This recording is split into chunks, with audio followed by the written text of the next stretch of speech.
Good day, I am Adrian Atkinson and this is your JIS News for Monday, September 11, 2023. The Ministry of Education is cautioning school administrators and teachers against using the illegal practice of denying students access to education as punishment. This comes after a newspaper story on Sunday cited a possible lockout by a school of students who sported a particular branded school bag. In response, Education Minister Favour Williams released a statement making it clear that this age-old practice of denying access to education as punishment is not only counterproductive, it is illegal. The Act contravenes Article 28 of the United Nations Convention of the Rights of the Child, to which Jamaica is a signatory. It also breaches the Education Act 1965 and the 2004 Child Care and Protection Act. The Education Minister further cautions educators to remember that they are agents of the state and their decisions should not be personal, but rather made on behalf of the state. According to the minister, numerous studies have shown that denying students access to education worsens undesirable behaviors. Instead, she says school administrators and teachers need to apply corrective actions consistently and prudently and in the best interest of the child. Among several alternatives recommended is engaging students in conversation about the appropriateness of their behaviors, choices, and consequences. The ministry also recommends putting children on behavior contracts, using schedules of reinforcement, and referring students for internal or external counseling. They should also be given reasonable time for corrective action or for the desirable behaviors to be demonstrated. Minister Williams adds that parents or guardians must be engaged regarding matters pertinent to the interests and development of their children. Schools are also encouraged to hold motivational sessions with children as well as empowering sessions with parents. Minister of Transport Darrell Vaz is reporting that as all students begin the new school term today, it was a smooth movement of commuters transported by the Jamaica Urban Transit Company JUTC. Minister Vaz and his colleague, Education Minister Favour Williams, visited the Halfway Tree Transport Centre and surrounding areas early today. He revealed that 253 buses were in the system.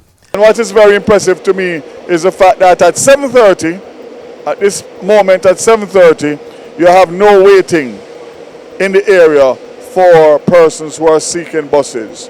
That would show me that the people are being moved in a timely manner based on the availability of buses. To ensure this is sustained, the Transport Minister says 6 additional buses are expected in November and 14 in January next year. Getting additional buses that are not diesel, that are CNG and electric, compressed natural gas, along with the implementation of a fully cashless system for JUTC by the middle of next year will do the trick in terms of getting the ability for JUTC to operate at a higher efficiency, at less subsidy from the government, and most importantly, doing what it needs to do, which is move the people in a timely manner. Minister Vaz says he is also impressed by the service provided for the disabled community. The minister also told the media that he would be making stops to other transport centres across the island to observe operations and make adjustments where necessary. In the meantime, the Transport and Education Ministers participated in a JUTC voucher distribution to students and adults. Jamaica has recorded its strongest summer tourism season with a little over 1 million visitors and earnings of $1.5 billion. Minister of Tourism Edmund Bartlett announced the numbers during a function last Thursday. We closed the summer, with just about 800, a little over 800,000 visitors stop over, and of course cruise. And when cruise has added 230,000, so we were just a little over 1 million visitors in the period, and we earned $1.5 billion for Jamaica in this summer.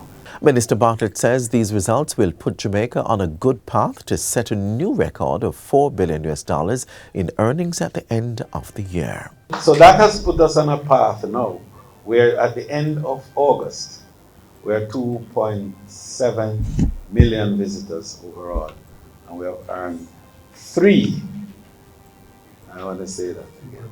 $3.1 billion US dollars.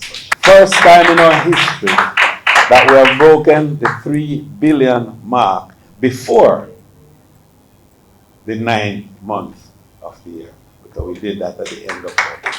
The Tourism Minister was addressing the press launch of Jamaica Product Exchange JPEX 2023. The trade event is being held from September 11 to 13 at the Montego Bay Convention Centre in St. James. It's designed to create partnership opportunities for businesses within the tourism space.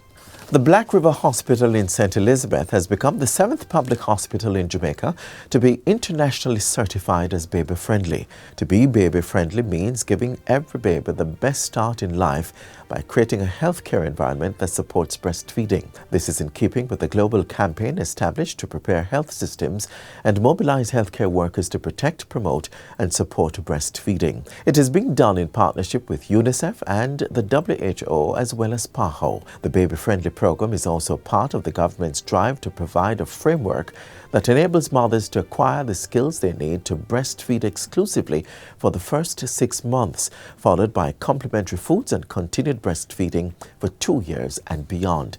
Minister of Health and Wellness Dr. Christopher Tufton points out that getting the baby-friendly stamp of approval takes a lot of work. It includes training of staff and infrastructural adjustments. Dr. Tufton says international data shows that this program saves nearly 1 million lives annually. In addition to the benefits to newborns, breastfeeding reduces health risks like breast cancer. And finally, the government is considering a bid to host matches in the ICC Men's T20 World Cup in 2024. Minister of Sport Olivia Grange says the administration sees the benefit in hosting T20 World Cup games and is matching that against the tremendous cost involved. The minister says it's estimated to cost more than $450 million to bid and host a few games. This would include infrastructure upgrades to match and practice venues.